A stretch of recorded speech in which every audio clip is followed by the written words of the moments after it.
They were just walking home, women on quiet, empty streets. But in Japan and South Korea, 3 separate journeys ended in horror. What connects them isn't where they lived or even how they were attacked. It's that they were women, and that was enough to make them targets.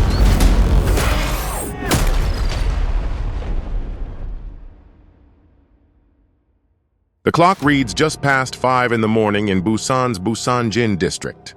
The streets are nearly empty. Nightlife has ended and the morning rush has yet to begin. A young woman in her 20s steps out of a taxi and walks toward her apartment. She is almost home. She doesn't know that a stranger has been following her. For nearly 10 minutes, a 31-year-old man named Lee trails her from a distance. Later, prosecutors will say he was circling his prey, waiting for a moment when no one else was around.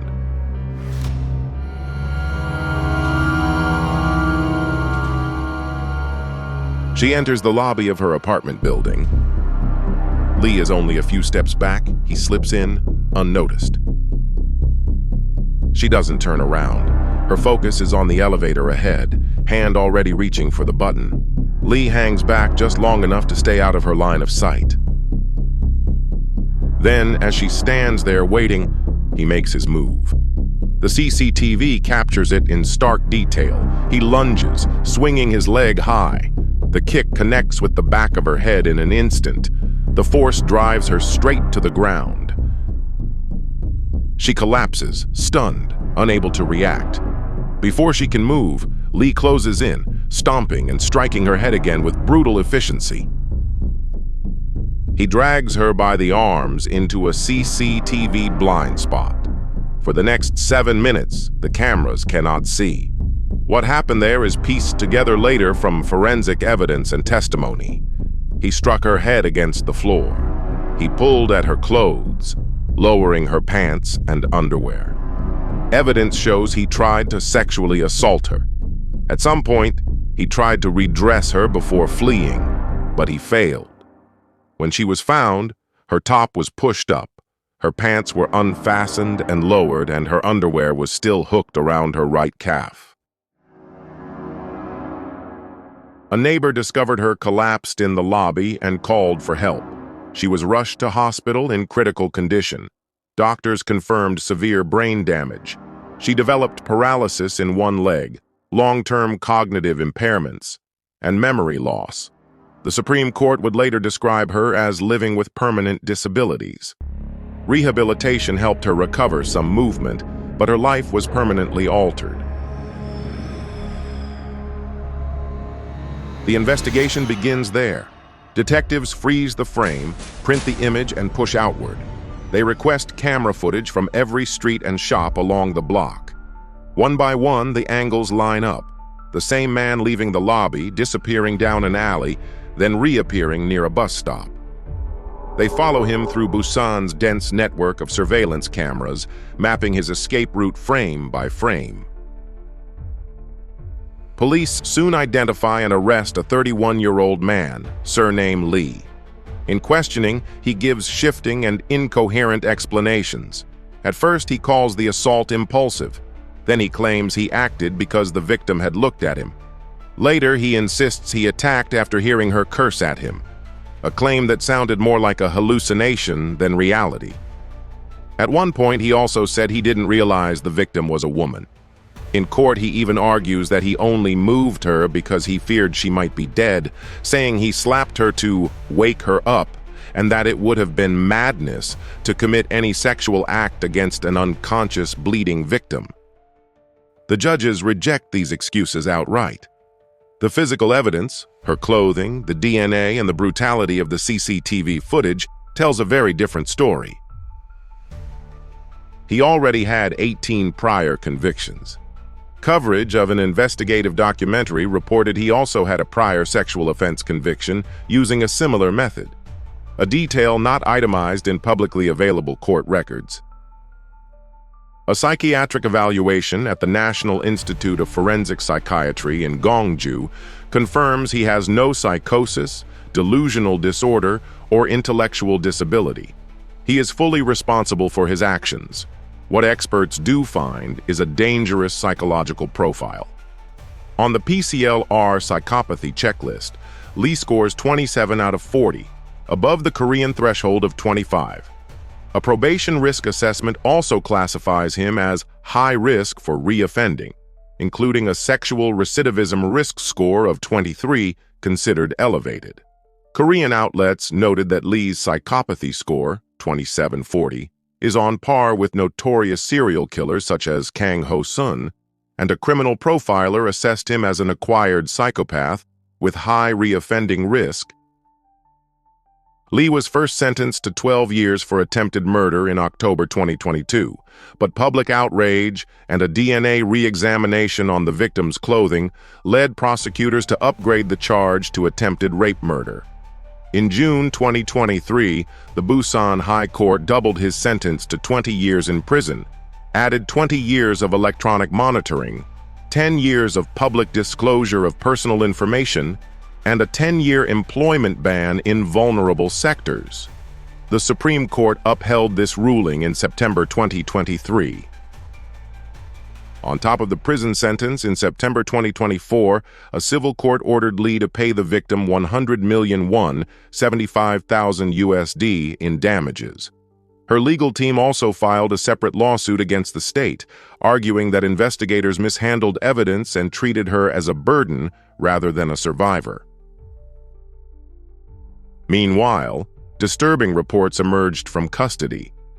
Lee wrote so-called apology letters, but also sent threats, including to an ex-girlfriend, vowing revenge after release. These revelations deepened public concern about what kind of man he was and how dangerous he would remain. It was the night of August 24, 2007, in Nagoya's Chikusa ward. Rie Isogai, a 31-year-old office worker, was walking home after finishing her day. She lived alone, and like many people in Japan, she was used to late commutes and quiet walks through familiar streets. That same night, 3 men who had only just met in person were circling the city in a van. Tsukasa Kanda, 36, a newspaper solicitor. Yoshitomo Hori, 32, weighed down by debts, and Kenji Kawagishi, 40, unemployed and drifting. They had found each other on a mobile internet bulletin board known as a dark site, an underground forum where strangers posted fantasies of crime and violence. There, hidden by anonymity, the 3 men agreed to meet and hunt for a victim. When they spotted Rie, they slowed and called her over, pretending to ask for directions. As she leaned in, they grabbed her and forced her into the van. Within seconds, her routine walk home turned into an abduction. They put handcuffs on her, threatened her with knives, and demanded her money and ATM cards. Demanding the PIN for her bank cards, they pressed her for the number. Rie resisted. Instead of giving in, she gave them a false code, 2960. In Japanese wordplay, those digits can be read as Niku mu wa, I hate you. It is not clear if the perpetrators recognized the Niku mu wa wordplay. What we do know is, when they later tried the ATM with 2960, the withdrawal failed, and they realized the number was false. They drove her out of Nagoya, about 30 kilometers west, to a parking area in Ise City. There, the violence escalated. They bound her with tape and beat her. When Kawagishi tried to rape her, the others intervened to stop him. His sudden attempt frightened Isogai so much that she tried to get out of the van. Enraged, they attacked her with merciless force. She was struck 30 times with a hammer. They suffocated her with tape and rope until she was dead. Before dawn, they carried her body into the mountains of Mizunami, Gifu Prefecture, where they buried her. Her killers split the contents of her bag, about 62,000 yen in cash, and tried to use her ATM card, only to discover the number she had given them was false. It was a robbery for money that ended in a killing to silence her. The next afternoon, on August 25th, something unexpected happened. Kawagishi telephoned the police to confess. He admitted to the crime and led investigators directly to Rie's body in the Gifu Mountains. That call broke the case wide open. From Kawagishi's mobile phone, detectives recovered messages and contacts from the dark site board, digital proof of how the men had found one another and conspired. Tracing that trail, they quickly arrested Kanda at his home and Hori at his girlfriend's residence later the same day. Witnesses had seen their van, forensics tied them to the crime, and under questioning, the three men admitted pieces of what they had done, each shifting blame onto the others. By 2008, all three were indicted.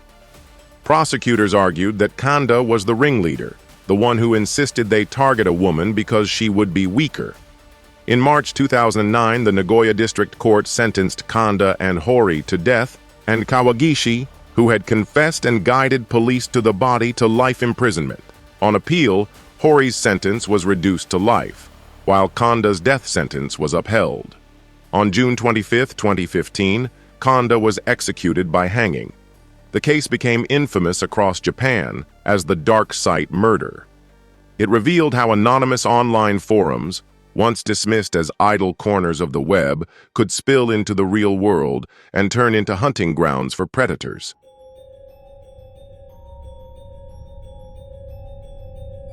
It was the spring of 1964 in a rural part of South Korea. Choi Malja was only 18 years old, a teenager on the cusp of adulthood. On the evening of May 6th, she was walking near her home in Gimhae County when she was attacked by a 21-year-old man named No. He pinned her down and forced a kiss, pushing his tongue into her mouth against her will. In that moment, Choi fought back. She clamped down with all her strength, biting off about 1.5 centimeters of his tongue.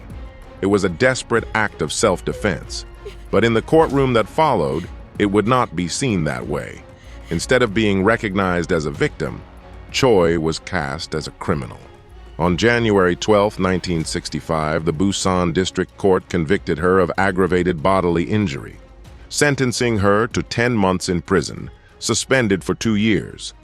The judges declared she had gone beyond the reasonable limits of self-defense. Her attacker, the man who had assaulted her, was never charged with attempted rape. He received only minor convictions for special trespassing and intimidation, both with suspended sentences. In the eyes of the state, his violence barely mattered. Choi's resistance mattered more. For Choi, the verdict was devastating. She carried the stigma of a criminal record for the next 6 decades. In interviews, she recalled that during the ordeal, she was even told she should just marry him. For decades, she lived not as a recognized survivor of sexual assault, but as a woman branded guilty for defending herself. Her case became one of the clearest examples of how South Korea's justice system once punished women who fought back against sexual violence. By the 2000s, Choi was in her 70s, living in a South Korea transformed from dictatorship to democracy. Inspired by the global Me Too movement and the voices of women breaking decades of silence, she resolved to fight again. In May 2020, 56 years after her assault, Choi petitioned for a retrial.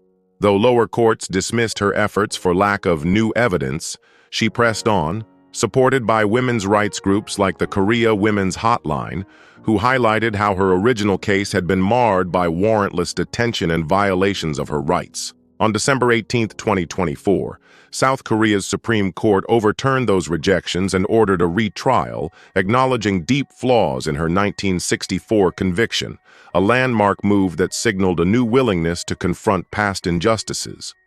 On July 23, 2025, nearly 80 years old, Choi appeared in Busan District Court for her first retrial hearing.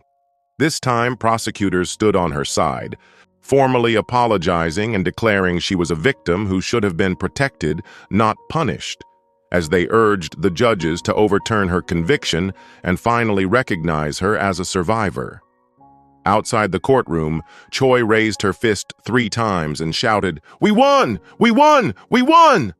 The moment was captured by reporters. She told them, "For 61 years, the state made me live as a criminal." The words carried the weight of a lifetime. The final verdict is scheduled for September 10, 2025, at 2 p.m. Legal experts expect the court to formally acquit her, erasing the conviction that shadowed her youth and adulthood.